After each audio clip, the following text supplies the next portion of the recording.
mendorong kesetaraan di bidang pendidikan. Kesetaraannya itu hampir lama Pemprov Jabar tidak punya orientasi yang cukup kuat terhadap distribusi kesetaraan pendidikan.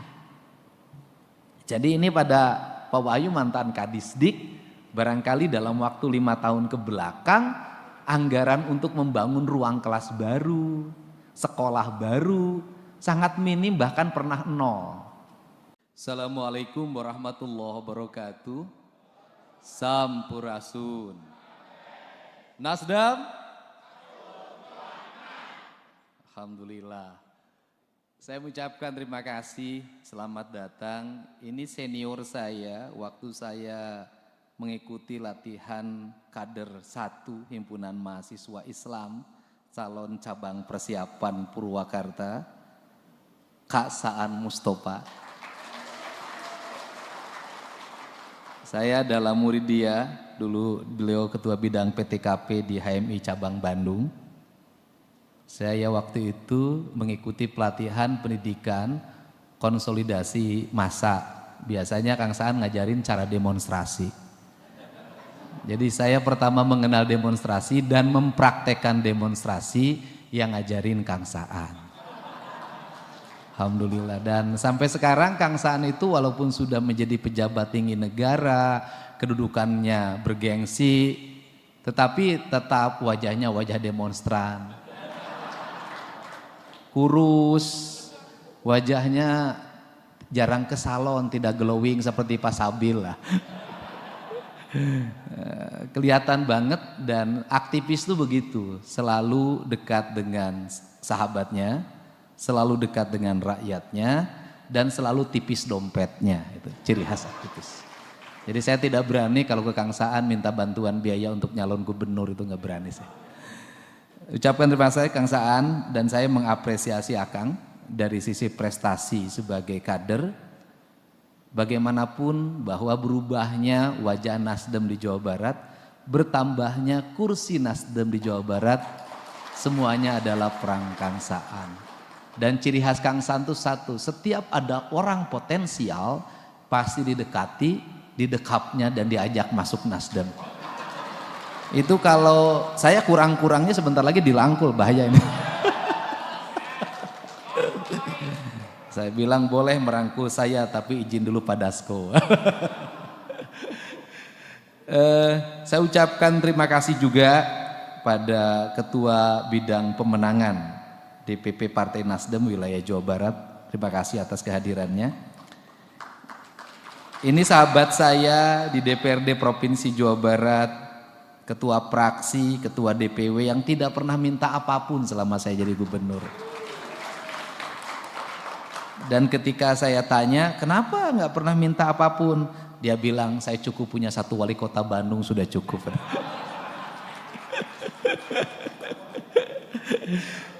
Saya ucapkan terima kasih, Nasdem adalah mitra pemerintah Provinsi Jawa Barat. Kalau hari ini taruhlah dianggap ya, saya tidak merasa berhasil, pembangunan Jawa Barat relatif menonjol, relatif diperbincangkan, karena tidak ada hari tanpa perbincangan tentang Jawa Barat. Seminggu yang lalu orang memperbincangkan perubahan cara bayar pajak, nggak usah menyertakan KTP pemilik pertama kendaraan bermotor, yang sekarang menjadi kebijakan nasional. Itu setelah itu orang memperbincangkan lagi kalau nikah cukup di KUA, dan insya Allah saya kalau nikah di KUA saya. Siapa tahu di Nasdem ada lah ya. Banyak. Jadi biar nanti terjadi perpaduannya benar itu. Putih dan biru ya. Dan setelah itu orang membicarakan halaman gedung sate, dan ada salah komunikasi yang disebut dalam pemahaman saya, gedung satenya diperluas sehingga terintegrasi antara gazebo dengan gedung sate. Tidak terkesan gazebo itu pelatarannya full man. Tetapi namanya birokrat itu bahasanya selalu menggunakan bahasa administratif. Jadi kalimatnya akan dibangun plaza gedung sate. Ya ribut, kenapa dibangun plaza? Kan mall sudah banyak. Itulah masyarakat kita. Saya ucapkan terima kasih juga pada sekretaris DPW Partai Nasdem. Saya kenal lama sejak zaman menjadi ajudannya Kang Dada. Saya ucapkan sampai nikah pun saya hadir. Terima kasih. Saya ucapkan terima kasih pada seluruh anggota DPR RI dari Partai Nasdem. Nitip Jawa Barat kehilangan 3 triliun. Mohon juga ditambah kas kami. Kami bukan banyak uang sebenarnya karena prihatin saja bisa begini. Nah, kemudian ke seluruh anggota DPRD Partai Nasdem Provinsi Jawa Barat, saya ucapkan terima kasih. Dan di sini juga hadir kepala daerah dari Partai Nasdem. Yang sudah jelas dong, kalau di Bandung siapa yang tidak kenal Kang Farhan, Kak Farhan. Apalagi sebentar lagi Persib juara lagi. Jadi kalau pakai pecinya ke sini berarti Persib berharap juara. Dan insya Allah juara, Kang Farhan.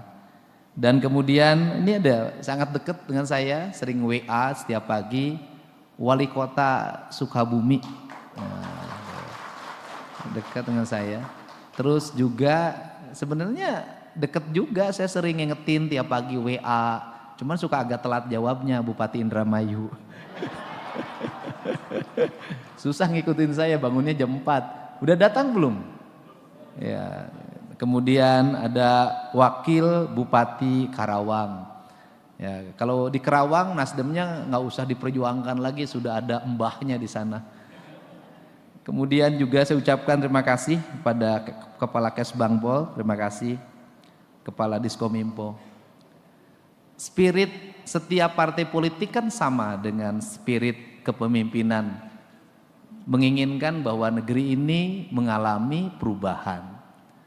Menginginkan negeri ini demokratisasinya terbuka dan menginginkan negeri ini menuju arah yang lebih baik, arah yang berkemajuan.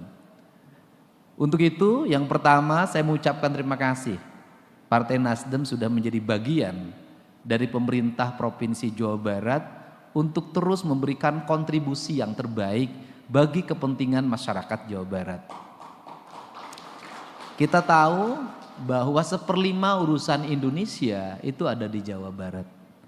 Penduduknya 51 juta lebih, 51,5 juta. Tetapi dalam hitungan saya, itu kan sensus yang dulu.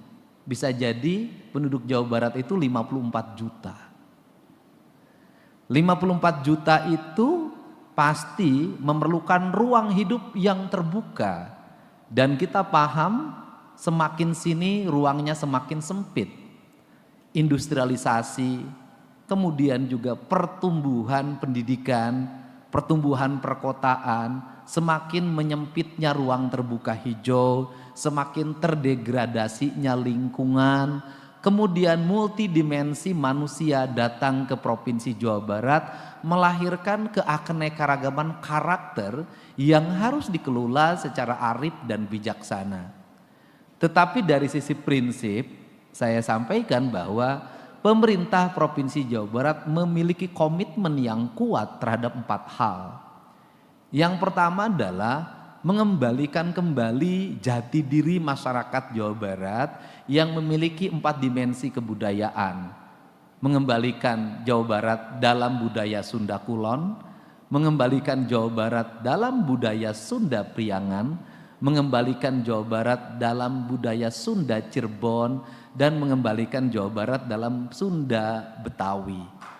Keempat hal ini harus mendapat ruang yang terbuka yang nanti punya implikasi yang luas terhadap satu penataan ruang. Karena ini Kang Saan concern di sini, penataan ruang yang terbuka sehingga saya berusaha di perubahan tata ruang sekarang mengembalikan kembali ruang-ruang kemanusiaan, ruang-ruang ekologi untuk membangun harmoni antara manusia dan lingkungannya, karena dalam 3 tahun terakhir terjadi perubahan tata ruang di Provinsi Jawa Barat, di mana Provinsi Jawa Barat dirubah 1,5 juta hektar ruang terbuka hijau dirubah menjadi kawasan komersial, kawasan perumahan, dan kawasan-kawasan lainnya. Dampaknya adalah efek domino bencana itu terjadi secara masif. Banjir terjadi di Kerawang, banjir terjadi di Bekasi, banjir terjadi di sebagian Bogor,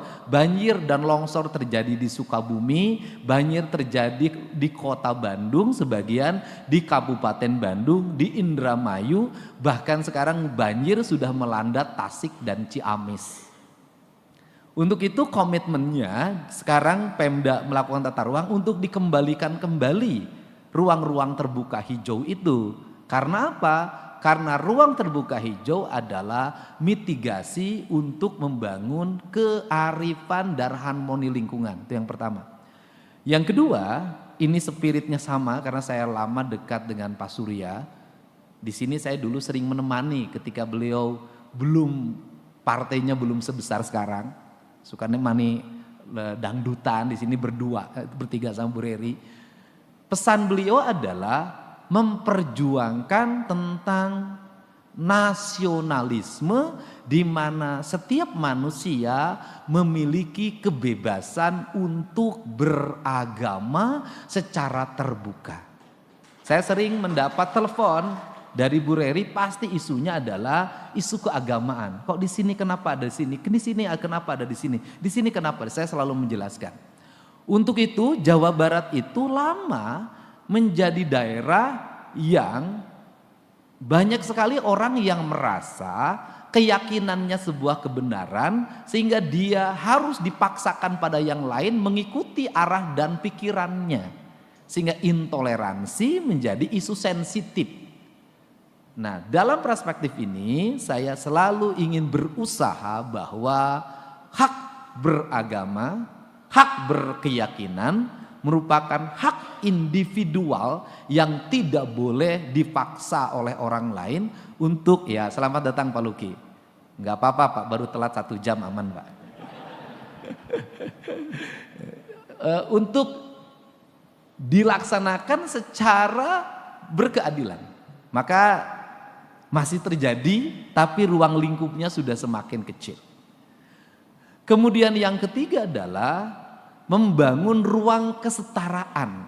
Makanya kalau kalimatnya KDM Bapak Aing itu sebenarnya secara filosofi saya sedang membangun ruang kesetaraan. Ruang kesetaraannya apa? Karena dalam tingkatan manusia di Sunda itu tingkatan pertama tingkatan pengabdian, orang nyebutnya abdi. Maka dia abdi itu sifatnya ngadunungan, artinya ada orang yang lebih tinggi dari dia yang dihormati. Maka saya memilih tagline Aing. Kenapa Aing? Karena ini mencerminkan bahwa manusia Jawa Barat sudah bukan lagi manusia yang tersubordinasi oleh cara berpikirnya orang lain, bukan bagian dari kebudayaannya orang lain, tapi dia manusia yang merdeka, yang bisa menyatakan diri dia setara. Nah, kesetaraan itu bisa dibuktikan dengan Kang Saan sudah bisa menjadi wakil ketua DPR RI. Artinya orang Sunda setara. Jadi orang Karawang, siapa itu Kasaan, itu kakak Aing kan gitu loh. Udah setara. Nah, cuman hebatnya Kang Saan itu satu, kalau orang Kerawang, Bekasi itu kan kalau terjadi peningkatan jabatan, peningkatan keuangan diiringi oleh peningkatan jumlah istri biasanya. Nah, Kang Saan tuh saya lihat tidak melakukan itu gitu. Dan saya belum pernah mendengar Kang Saan punya pacar, tuh belum pernah. Atau mungkin Kang Saan sudah terlatih sehingga sangat rapi gitu. Tapi saya percaya Kang Saan tidak mungkin melakukan itu. Biarkanlah menjadi laki nakal cuman saya sendiri. Nah, itu adalah kesetaraan. Nah, di balik itu perspektifnya ini juga nanti bahasan kita bersama adalah distribusi keadilan. Maka distribusi keadilan, Pemprov Jabar satu ingin mendorong kesetaraan di bidang pendidikan. Kesetaraannya itu hampir lama Pemprov Jabar tidak punya orientasi yang cukup kuat terhadap distribusi kesetaraan pendidikan. Jadi ini pada Pak Wahyu mantan Kadisdik, barangkali dalam waktu 5 tahun ke belakang anggaran untuk membangun ruang kelas baru, sekolah baru sangat minim, bahkan pernah nol. Sedangkan penduduk Jawa Barat, Indramayu, memiliki jumlah penduduk yang sangat banyak. Kesetaraan pendidikannya masih harus ditingkatkan, terutama perempuan. Dan saya selalu ngomong, hebatnya orang Indramayu, saya pergi kemanapun bertemulah dengan orang Indramayu. Setiap kunjungan kerja anggota DPR pasti malamnya ketemu sama orang Indramayu. Maka di situ stimulusnya. Dan ini Kak Rahmat, Bapak nggak usah khawatir. Indramayu dulu beda dengan Indramayu sekarang. Indramayu sekarang tuh Indramayu yang hamparan kawasan industrinya mencapai 10.000 hektar. Sebentar lagi. Percepatannya terus saya lakukan. Sekolah-sekolahnya harus diperbanyak. Jadi ini bukan bupati miskin, ini bupati kelas menengah, lagi banyak pembebasan ini. Nah, kesetaraan itu tidak ada jalan lain kecuali lewat pendidikan. Maka kemarin sempat kontroversi ketika saya meminta satu ruang kelas 50 orang daripada enggak sekolah. Tapi dalam perencanaan sekarang jauh lebih tertata, di mana kita punya dua kebijakan. Satu, sekolah negeri harus tersebar secara merata. Dan yang paling menarik di Jawa Barat ini, kekurangan sekolah itu bukan di pedesaan. Kekurangan sekolah itu di pusat kota. Jadi kalau ditanya, di mana yang kurang SMA? Bandung, kota Bandung. Di mana yang kurang SMA? Kabupaten Bandung. Di mana yang kurang SMA? Kabupaten Bogor. Di mana yang kurang SMA? Kota Bogor. Di mana yang kurang SMA? Kabupaten Bekasi, Kota Bekasi, Kota Depok. Kenapa kurang? Karena dulu logika ketika menyusun sekolah itu basisnya kecamatan, satu kecamatan satu SMA atau satu SMK. Padahal penduduknya beda. Di Tasik penduduknya satu kecamatan 20.000. Di Kabupaten Bekasi satu kecamatan bisa 1 juta. Nah, sehingga ini dua kebijakan. Kebijakan yang berikutnya adalah setiap warga Jawa Barat yang tingkat ekonominya menengah ke bawah, sekolah di swasta dibiayai oleh pemerintah Provinsi Jawa Barat. Manakala sekolah negeri sudah tidak bisa menampung. Ini kesetaraan. Kemudian yang terakhir dari kesetaraan itu adalah, ini penting, kita harus meraih ruang kelas menengah baru, Pak. Jadi kalau ngomong ini Kang Saan, kalau ngomongin industri di Karawang, selama manajer HRD-nya bukan orang Karawang, di Bekasi selama manajer HRD-nya bukan orang Bekasi, ya orang Bekasi tidak akan bisa mendominasi. Karena bagaimanapun orang pasti ingat kampung halamannya. Kang Saan ketika di Nasdem pasti banyak HMI-nya. Itu bisa satu. Nah, kita nggak boleh juga nyalahin. Untuk itu caranya adalah kita hari ini berkomitmen menyekolahkan anak-anak Jawa Barat di sekolah-sekolah khusus pendidikan diploma untuk mengejar target agar mereka menjadi kelas menengah industri dengan istilah sekolah manajer. Dan ini saya lagi mendata sehingga dalam 3 tahun ke depan lahir kelas menengah baru. Ini dan seluruh rangkaian cita-cita. Dan terakhir adalah distribusi keadilan dalam pendistribusian anggaran. Sehingga infrastruktur jalan mulai tahun ini, tahun depan dan seterusnya, seluruh jalan desa segera dibangun oleh pemerintah Provinsi Jawa Barat. Itu didistribusi agar berkeadilan. Nah, kenapa cerita itu? Kang Saan pasti tahu, karena selama ini di Jawa Barat tidak terjadi distribusi keuangan secara merata. Terjadi penumpukan uang hanya pada wilayah tertentu. Seingat saya ketika jadi bupati, dulu saya pernah menjadi bupati selama 5 tahun, tidak mendapat bantuan keuangan gubernur, bahkan pernah di nol. Kenapa? Selama ini bantuan keuangannya biasanya numpuk di Garut dan di Kabupaten Tasik. Dua itu. Nah sekarang tidak boleh ada kebijakan itu, keuangannya harus merata di setiap desa, dan desa nanti kita pilih yang menjadi prioritas utama adalah desa-desa yang tertinggal, yang infrastrukturnya buruk. Dan untuk menyelesaikan problem perkotaan, ini tugas kita dengan kader terbaik Partai Nasdem di Kota Bandung yang jadi wali kota, menyelesaikan kemacetan di Kota Bandung. Kita berencana membangun underpass. Ini lagi dalam kajian ya, di Pasteur. Kita sedang membuat underpass di Cimahi. Kita akan membangun juga jembatan layang atau underpass di Kabupaten Bandung, di Bulakapal di Bekasi. Kita akan bangun jalan Puncak 2 untuk menghindari kemacetan di Puncak, dan setelah itu diteruskan dari Puncak 2 ke Sukabumi menggunakan jalur tengah sampai Pangandaran.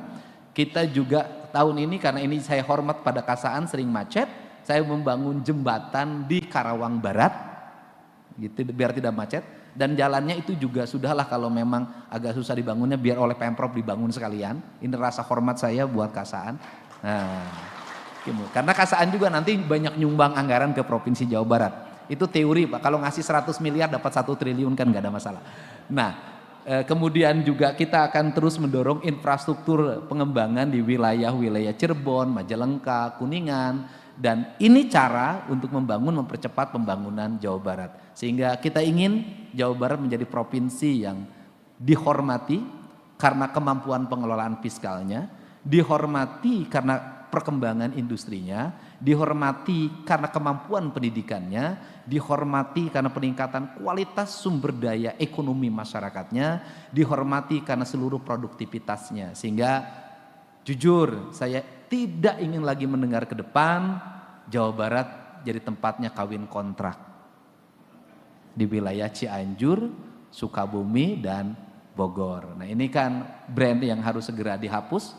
Dan kemudian saya juga ingin setelah dipimpin oleh Pak Luki yang kader Partai Nasdem, Wong Indramayu menjadi orang-orang yang kelas menengah baru di Jawa Barat, menjadi menguasai industri. Saya mengucapkan terima kasih ya, terima kasih, dan pendidikannya meningkat, kemiskinannya terselesaikan. Untuk itu saya ucapkan terima kasih Kasaan, saya mohon maaf yang sebesar-besarnya kalau pembicaraannya berlebihan. Semoga Nasdem terus mengibarkan sayapnya, mengembangkan cahayanya, membangun postur kekuatan partainya menjadi partai besar. Dan tadi ingin 3 besar, kita doakan semoga berhasil. Insya Allah kalau selalu berdampingan dengan yang baju putih, kebagian elektoralnya. Terima kasih. Wallahu muwaffiq ila aqwamit thoriq. Assalamualaikum warahmatullahi wabarakatuh. Sampurasun.